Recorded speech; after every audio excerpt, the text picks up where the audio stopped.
Then classical theory of international trade. Adam Smith, the father of economics, was a classical economist. He was 1776. He had written a book, An Inquiry into the Nature and Cause of Wealth of Nations. In that book, he developed the theory of absolute cost advantage.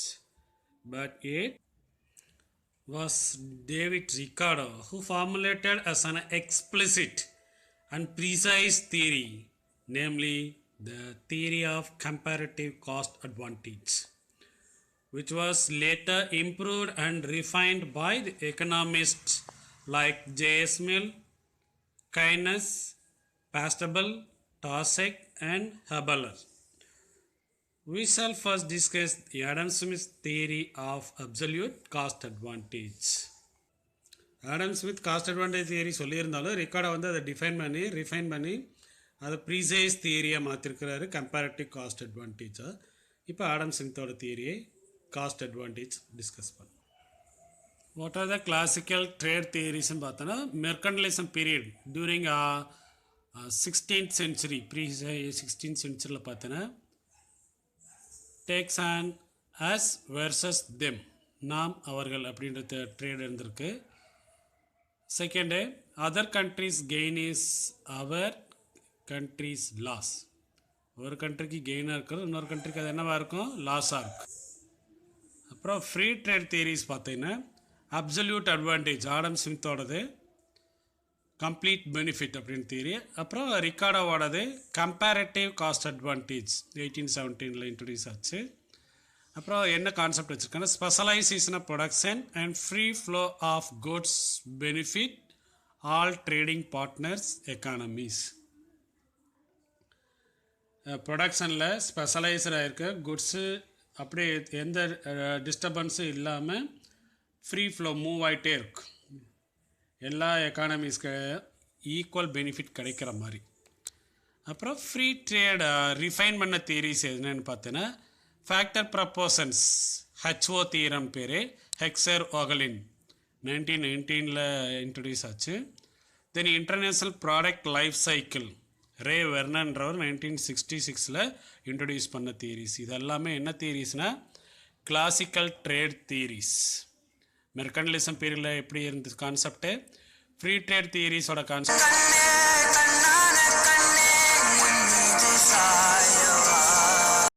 Adam Smith theory of absolute cost advantage. Adam Smith என்ன argue பண்ணுறாருன்னா all nations can be benefitted எதுலேருந்து when there is a free trade and specialization in terms of their absolute cost advantage. ஒரு குட்ஸை produce பண்ணுறதுனால கிடைக்கிற அந்த செலவு வந்து மற்ற கண்ட்ரிஸோட கம்பேர் பண்ணும்போது கம்மியாக இருக்கிற மாதிரி ப்ரொடியூஸ் பண்ணாங்கன்னா அந்த மாதிரி எந்தெந்த குட்ஸ் எல்லாம் ப்ரொடியூஸ் பண்ண முடியுமோ அந்த கண்ட்ரிஸ்க்கு அது பெனிஃபிட் அப்படின்னு சொல்கிறது தான் இந்த ஆடம் ஸ்மித்தோட அப்சல்யூட் காஸ்ட் அட்வான்டேஜ் தியரி. இப்போ தியரியோட எக்ஸ்ப்ளனேஷன் பார்க்கலாம். According to Adam Smith, the basis of international trade was absolute cost advantage. இப்போ ட்ரேடில் வந்து 2 கண்ட்ரிஸ் இன்வால்வ் ஆகிருக்குன்னு சொல்லி வச்சுக்கலாம். would be mutually beneficial when one country produce a commodity at an absolute cost advantage over the other country, which in turn produces another commodity at an absolute cost advantage over the first country. இப்போ ஒரு goods produce பண்ணுறதுல ஒரு country வந்து ரொம்ப கம்மியான செலவில் produce பண்ண முடியுது அப்படின்னா அதே மாதிரி குட்ஸை மற்ற கண்ட்ரியால் அந்த காஸ்ட்டில் ப்ரொடியூஸ் பண்ண முடியலன்னா அந்த கண்ட்ரி என்ன செய்யலான்னா இந்த கம்மியான செலவு ப்ரொடியூஸ் பண்ணுறாங்க இல்லையா அவங்கக்கிட்ட இருந்து இம்போர்ட் பண்ணிக்கலாம். இதனால் யாருக்கு பெனிஃபிட்னா அந்த கண்ட்ரி எது அப்சல்யூட் காஸ்ட் அட்வான்டேஜ்குள்ளே ஒரு குட்ஸை ப்ரொடியூஸ் பண்ண முடியுதோ அவங்களுக்கு பெனிஃபிட். ஏன்னா அவங்க அதில் என்னவா இருப்பாங்க, ஸ்பெஷலைஸ்டு ஆகியிருப்பாங்க. இதுதான் ஆடம் ஸ்மித்தோட concept absolute cost advantage. There are some assumptions. There are 2 countries and 2 commodities, that is 2 into 2 model. Matrix படிச்சிருப்போம்ல அதில். Second assumption, labor is the only factor of production. No other factor cannot be taken here, only labor. Third assumption, labor units are homogeneous. எல்லா labour ஒரே மாதிரி produce பண்ணுவாங்கன்ற assume பண்ணியிருக்கிறாங்க. Fourth assumption, the cost or price of commodity is measured by the amount of labor required to produce it. ஒரு குட்ஸை produce பண்ணுறதுக்கு எவ்வளோ செலவாகும், என்ன விலை கொடுத்து அந்த லேபரை அப்பாயின்ட் பண்ணுறாங்க, கூலி, இதெல்லாம் பொறுத்து தான் அந்த கமாடிட்டியோட ப்ரைஸு ஃபிக்ஸ் பண்ணுறாங்கன்றது. And there is no transport cost. இதெல்லாம் இந்த கிளாசிக்கல் எக்கனாமிக்ஸ், இந்த Adam Smith absolute cost advance தியரிஸோட அசம்ஷன்ஸ் இது எல்லாமே ஃபுல்ஃபில் ஆச்சுன்னா தான் இந்த தியரி அப்ளிகபிள் ஆகும். We have an illustration. Absolute cost advantage theory can be illustrated with the help of the following example. Absolute cost advantage table apparent. First column, country. என்ன countries? India and China. என்ன goods produce பண்ணுறாங்க? Wheat and cloth. இது எதில் measure பண்ணிக்கிறான்னா, இந்த output ஒரு யூனிட்டோட labour, ஒரு labour வந்து இவ்வளோ ப்ரொடியூஸ் பண்ணுறாங்கன்றத. இந்தியா பார்த்தீங்கன்னா வீட் 26 யூனிட் கிளாத் ப்ரொடியூஸ் பண்ணால் ஒரு லேபர். அதே மாதிரி சைனா பார்த்தீங்கன்னா 8 unit of wheat and 14 cloth. இந்த டேபிளில் பார்த்தோன்னே உனக்கு தெரிஞ்சிருக்கும், வீட் ப்ரொடியூஸ் பண்ணுறதுக்கு யாருக்கு அட்வான்டேஜ் இருக்குது? இந்தியாவுக்கு. கிளாத் ப்ரொடக்ஷனில் சைனாவுக்கு. ஸோ எக்ஸ்பிளனேஷன் டயக்ராம் பார்ப்பு. எக்ஸ் ஆக்சிஸில் கிளாத்து, ஒய் ஆக்சிஸில் வீட் எடுத்துருக்குறாங்க. சைனாவோட லைன் பார்த்தீங்கன்னா ரெட்லையும் இந்தியாவுக்கு பர்பிள்லையும் கொடுத்துருக்குறாங்க, பார்த்துக்கோ. இப்போ எக்ஸ்பிளனேஷன் பார்க்கலாம். From the illustration it is clear that India has an absolute advantage. அந்த டயக்ராமாக அந்த ஷெடியூல்லையும் பார்த்தோன்னே உனக்கு தெரிஞ்சிருக்கும், India has an absolute advantage in the production of wheat. டயக்ராமில் சொல்லியிருந்தேன் இல்லையா, இந்தியா வந்து எதில் அதிகமாக ப்ரொடியூஸ் பண்ண முடியும்? வீட், கம்மியான செலவில், ஓவர் சைனா. சைனா எதில் அப்சல்யூட் அட்வான்டேஜ் இருக்குன்னு பார்த்தீங்கன்னா, ப்ரொடக்ஷன் ஆஃப் கிளாத். யாரை கம்பேர் பண்ணும்போது? இந்தியாவை கம்பேர் பண்ணும்போது. இப்போ யாரை எதை எக்ஸ்சேஞ்ச் பண்ணிக்கிட்டே அட்வான்டேஜ் இருக்கும்? Therefore India should specialize in the production of wheat. China கிட்டேருந்து என்ன செஞ்சுக்கலாம்? கிளாத் இம்போர்ட் பண்ணிக்கலாம். Import cloth from China. China இதில் ஸ்பெஷலைஸாக இருக்குன்னு பார்த்தீங்கன்னா, China should specialize in the production of cloth and import wheat from India. This kind of trade would be mutually beneficial to both India and China. இப்படி இந்த ரெண்டு பேருமே வீட்டு கிளாத்தையும் ரெண்டு பேருக்கு இடையில் எக்ஸ்சேஞ்ச் பண்ணிக்கிட்டாங்கன்னா, இந்தியாவுக்கு வீட் ப்ரொடியூஸ் பண்ணுறதுனால அட்வான்டேஜும், சைனாவுக்கு கிளாத் ப்ரொடியூஸ் பண்ணுறதுனால அட்வான்டேஜ். இது லேபரை மட்டும் வச்சு சொல்லியிருக்கிற தியரி. அடுத்து Ricardo theory of comparative cost advantage பார்த்தோன்னா, David Ricardo the British economist in his book பார்த்தீங்கன்னா principles of political economy and taxation which was publish in the year 1817. அதில் என்ன சொல்லியிருக்கிறாருன்னா, he formulated a systematic theory called comparative cost theory. Adam Smith ஓடது cost advantage, absolute cost advantage. இவர் என்ன பண்ணிக்கிறாரு? Comparative cost advantage. அது complete benefit, full benefit அந்த Adam ஸ்மித்தோட தியரி. இது கம்பேர் பண்ணுறதுனால யாருக்கு என்ன பெனிஃபிட் அப்படின்றது ரிகார்டோ வருது. Then later it was refined by JS Mill, Marshall Taussig and others. Comparative ரிகார்டோட கம்பேரிட்டிவ் காஸ்ட் அட்வான்டேஜ் தியரியும் ரிஃபைன் பண்ணியிருக்கிறாங்க, அது பின்னாடி பார்க்கலாம். இப்போ ரிகார்டோட தியரி அவரை எப்படி எக்ஸ்பிளைன் பண்ணுறாருன்னு சொல்லி டிஸ்கஸ் பண்ணலாம். Ricardo demonstrates that the basis of trade is a comparative cost difference. In other words, trade can take place even if the absolute cost difference is absent. Absolute cost difference இல்லாமல் இருந்தாலும் அங்கே என்ன இருக்குன்னு சொல்கிறாருன்னா, comparative cost difference ரெண்டு countries கடையில் இருக்கும்.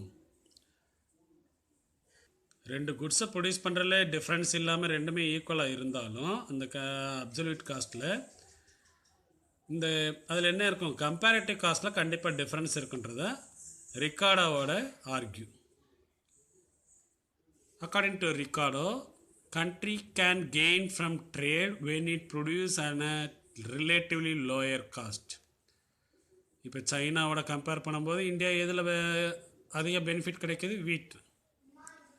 Even when a country enjoy absolute advantage in both the goods, the country would specialize in the production and export of those goods which are relatively more advantageous.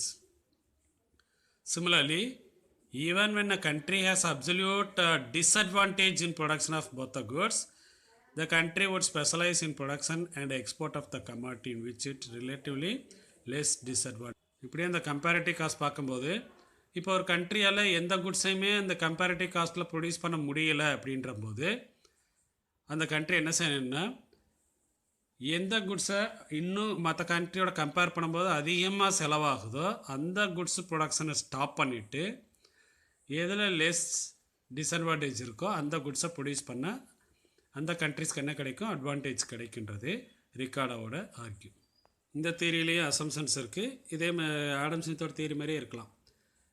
First assumption, there are only two nations, two commodities. Adam Smith மாதிரியாவது 2x2 model. Labor is only element of cost of production. அவங்களும் labour தான் எடுத்திருந்தாங்க. Third assumption, all laborers are of equal efficiency. அங்கே word என்ன மாதிரி இருந்துச்சா labour is ஹோமோஜினியஸ்ன்னு சொல்லியிருந்தோம். இதுவுமே மோரார்ல similar தான். And fourth assumption, labor is perfectly mobile within the country but perfectly immobile between countries.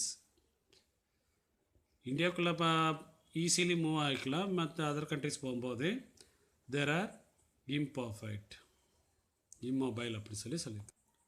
Fifth assumption, production is subject to law of constant returns. எவ்வளோ தான் input கொடுத்தாலும் ரிட்டர்ன் சேமாக தான் இருக்கும். Foreign trade is free from all barriers, no restrictions are there, full free.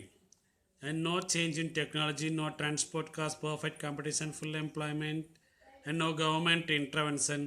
இது எல்லாமே என்ன நம்ம அந்த தியரி அப்ளிகபிள் ஆகும்போது என்ன ஃபாலோ பண்ணுறோமோ அது எக்ஸ்பெரிமெண்ட் முடிகிற வரையும் இந்த அசம்ஷன்ஸ் ஃபுல்ஃபில் ஆகும். அப்போ தான் அந்த தியரி ப்ராக்டிக்கல் லைஃப்க்கு செட் ஆகுமான்னு பார்க்க முடியும். இங்கே இல்லஸ்ட்ரேஷன் பார்க்கலாம். Ricardo's theory of comparative cost can be explain with a hypothetical example of production. ஹைப்பத்தட்டிக்கல்னால் அசிம் நாமளாக இமேஜின் பண்ணிக்கிறது of cost of cloth and wheat in America and India. அது ரிகார்டோ ஆடம் ஸ்மித் தியரியில் பார்த்தீங்கன்னா சைனாவுக்கும் இந்தியாவுக்கும் சொல்லியிருந்தோம். இங்கே அமெரிக்காவும் இந்தியாவும் எடுத்துருக்குறாங்க. சேம் வீட் அண்ட் கிளாத் தான். டேபிள் பார்த்துக்குங்க. Country America India, cloth wheat ரெண்டுக்குமே அமெரிக்கா எவ்வளோ லேபர் யூஸ் பண்ணுறாங்க, 100 labour for cloth, 120 labour for wheat production. But India பார்த்தீங்கன்னா 90 labour for cloth, 80 labour for வீட். டோட்டல் லேபர் பார்த்தீங்கன்னா இந்தியாவுக்கு எவ்வளோ தேவைப்படுறாங்க, 170 லேபரர்ஸ், அமெரிக்காவுக்கு 220 லேபரர்ஸ். இது இந்த டயக்ராமில் சொல்லியிருக்காங்க. எக்ஸ் ஆக்சிஸில் labour require for 1 unit of cloth produce பண்ணுறதுக்கு எவ்வளோ லேபர் தேவைப்படுறாங்க. அங்கே labour require for wheat production. அமெரிக்காவோட லைன் பார்த்தீங்கன்னா பர்பிளில் இருக்குது, இந்தியாவோடது ஆரஞ்சில் கொடுத்துருக்குறாங்க. கம்பேர் பண்ணி பார்த்துக்கிட்டேன்னா யாருக்கு கம்மியான லேபர் தேவைப்படுது. From the above table what we understand that India has an absolute advantage in production of both cloth and wheat. ஏன்னா கம்மியான லேபர் அமெரிக்காவோட கம்பேர் பண்ணும்போது, அதனால் ரெண்டு குட்ஸுமே இந்தியாவுக்கு ஃபேவரபிள் சொல்லிக்கிறாங்க. However, India should concentrate on the production of wheat in which she enjoy a comparative cost.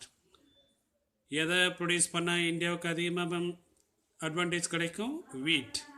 ஏன்னா வீட் ப்ரொடியூஸ் பண்ணுறதுக்கு பிகாஸ் இந்தியா வீட் ப்ரொடியூஸ் பண்ணுறதுக்கு 80 லேபர்ஸ் மட்டும் போதும், பட் கிளாத் ப்ரொடியூஸ் பண்ணுறதுக்கு 90 தேவைப்படும். அதனால் இந்தியாவுக்கு எது அட்வான்டேஜ், வீட் ப்ரொடியூஸ் பண்ணுறதில்ல.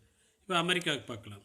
For America the comparative cost disadvantages is lesser in cloth production. அப்போ கிளாத் ப்ரொடக்ஷனில் அட்வான்டேஜ் அதிகமாக இருக்குன்றது meaning. Hence America will specialise in the production of cloth and export it to India in exchange for wheat. Any exchange ratio between 0.88 units and 1.2 units of cloth against 1 unit of wheat represents gain for both the nations. அங்கே என்ன சொல்கிறாங்கன்னா 0.88லேருந்து 1.2 அந்த unit வரையும் ஒரு cloth கோதுமையாக வீட்டாக இருந்துச்சுன்னா இந்தியாவுக்கு America ரெண்டு பேருக்குமே அது பெனிஃபிட் அந்த ட்ரேட் ரேஷியோ அப்படின்றத அங்கே கொடுத்துருக்குது.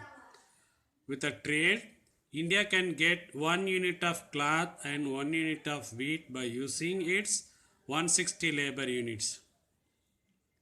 In the absence of trade, for getting this benefit, India will have to use 170 units of labor. நம்ம அந்த டேபிளே பார்த்துருந்தோம். கிளாத் வீட் ரெண்டுமே ப்ரொடியூஸ் பண்ணுறதுக்கு 170 லேபர்ஸ் தேவைப்படும். ஆனால் வீட் மட்டுமே நம்ம ப்ரொடியூஸ் பண்ணோன்னா 160 லேபர்ஸ் மட்டும் போதும். மிச்சர் 10 லேபர்ஸ் நமக்கு என்ன ஆகிறாங்க, சேவ் ஆகுறாங்க. இதில் இந்தியா வீட் ப்ரொடியூஸ் பண்ணாங்கன்னா இவ்வளோ லேபரை மிச்சம் பண்ண முடியும். அது அட்வான்டேஜ். அமெரிக்காவுக்கு என்ன பண்ணான்னா gain from this trade, international trade இருந்துச்சுன்னா அமெரிக்காவுக்கு கெயின் கிடைக்கும். எப்போன்னா 1 unit of cloth and 1 unit of wheat by using 200 units of labor. Otherwise, America will have to use 220 units of labor for getting 1 unit of cloth and 1 unit of wheat. இப்போ America cloth மட்டுமே produce பண்ணுறதா இருந்துச்சுன்னா 200 labours மட்டும் போதும். எவ்வளோ labours மிச்சமாகறாங்க, 20 labourers save பண்ண வேண்டிய மிச்சமாகுது. ஸோ அமெரிக்கா கிளாத் ப்ரொடியூஸ் பண்ணவங்க அவங்களுக்கு 20 லேபர் சேவ் ஆகுறாங்க. இது அமெரிக்காவுக்கு பெனிஃபிட். இப்போ ரெண்டு கண்ட்ரி இன்டர்நேஷ்னல் ட்ரேடில் இன்வால்வ் ஆகியிருந்தால் தான் இந்த பெனிஃபிட். இல்லை அவங்களே இருந்திருந்தாங்கன்னா இந்தியா 170 லேபர்ஸ் யூஸ் பண்ண வேண்டியிருக்கும். அமெரிக்கா 220 லேபர்ஸ் யூஸ் பண்ண வேண்டியிருக்கும். எக்ஸ்ட்ரா 10 லேபர்ஸ் வேஸ்ட் ஆகுறாங்க. அவங்களோட எனர்ஜியெல்லாம் வேஸ்ட் பண்ண வேண்டியிருக்கும். ஸோ கம்பேரிட்டிவ் காஸ்ட் அட்வான்டேஜில் பார்த்தீங்கன்னா லேபரை வச்சு கம்பேர் பண்ணியிருக்கிறாங்க. எந்த ப்ராடக்டை ப்ரொடியூஸ் பண்ணும்போது லேபர் சேவ் ஆகிறாங்களோ அந்த கண்ட்ரிக்கு அதில் ஸ்பெஷலைஸ் ஆகி அவங்களுக்கு என்ன செய்யுது, ப்ரொடக்ஷன் இன்க்ரீஸ் ஆகி ஸ்பெஷலைஸ் ஆகிட்டு அட்வான்டேஜ் அதிகமாக கிடைக்கும் அப்படின்றத ரெக்கார்ட் ஆகுது. அங்கே ஆடம் ஸ்மித்தில் பார்த்தீங்கன்னா ஒரு லேபர் வந்து எவ்வளோ யூனிட் ப்ரொடியூஸ் பண்ணுறாங்கன்ற கம்பேர் பண்ணி கம்ப்ளீட் பெனிஃபிட் கிடைக்கிற மாதிரி அதில் எக்ஸ்பிளைன் பண்ணியிருப்பாங்க. இந்த தியரிக்கு கிரிட்டிசம்ஸ் இருக்குது. ஃபர்ஸ்ட் கிரிட்டிசம் பார்த்தீங்கன்னா labour cost is a small portion of total cost. மொத்த செலவில் ஒரு பகுதி லேபருக்கான காஸ்ட்டு. ஆனால் என்ன சொல்கிறாங்க, the theory based on labour cost is unrealistic, பொய்யான தகவலை கொடுக்குறதா சொல்லியிருக்கிறாங்க. செகண்ட் கிரிட்டிசம் பார்த்தீங்கன்னா labourers are different countries are not equal in efficiency. ஒரு கண்ட்ரியில் இருக்கிற லேபர் இன்னொரு கண்ட்ரியோட லேபருக்கு ஈக்குவல் எஃபிஷியன்சி இருக்க மாட்டாங்க. ஆனால் இந்த அசம்ஷன் வந்து ஈக்குவல் எஃபிஷியன்சின்னு சொல்லிட்டு அசியூம் பண்ணியிருக்காங்க. அதுவும் தப்பான அசம்ஷன்.